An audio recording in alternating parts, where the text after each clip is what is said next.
One of the most crucial things I think when I received my first placement, and here I had a new case manager. I think she was just new to this concept. She advised me not to absolutely let the children see their biological mother. Me understanding the importance of attachment and the roots of a child, you know, how important it is. As soon as she told me not to, within the week, I took them to see their mother.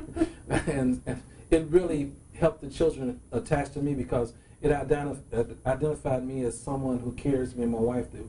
We're a family that cares about the things that you care about. We care about what happens with your mother, regardless to what that looks like when they see their parents. If it's a bad situation, you know, they're removed as a bad situation because of the mother did a lot of horrendous things, you know, brought different things into the home that, you know, a mother should never bring in, different men, different situations, different circumstances, from drugs, and everything else in the family.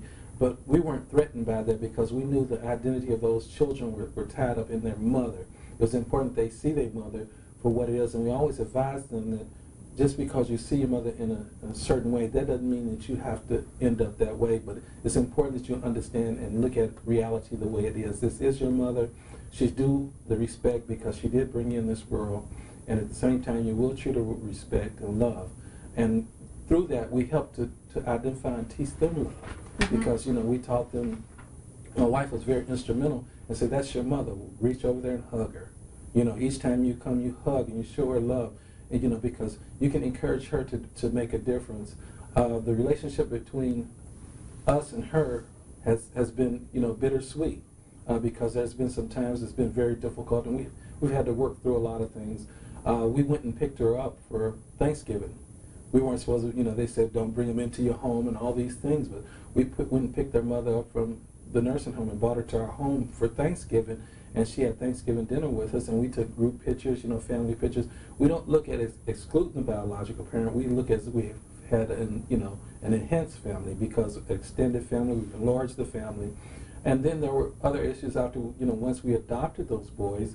We had a big incident with the mother that was saying that we didn't mention her in the article. Why didn't the news people tell who she was? And we said, look, the story really was more about the boys and us, you know, and what has transpired with them. And we didn't, you know, we didn't have any control over what they wrote in the media.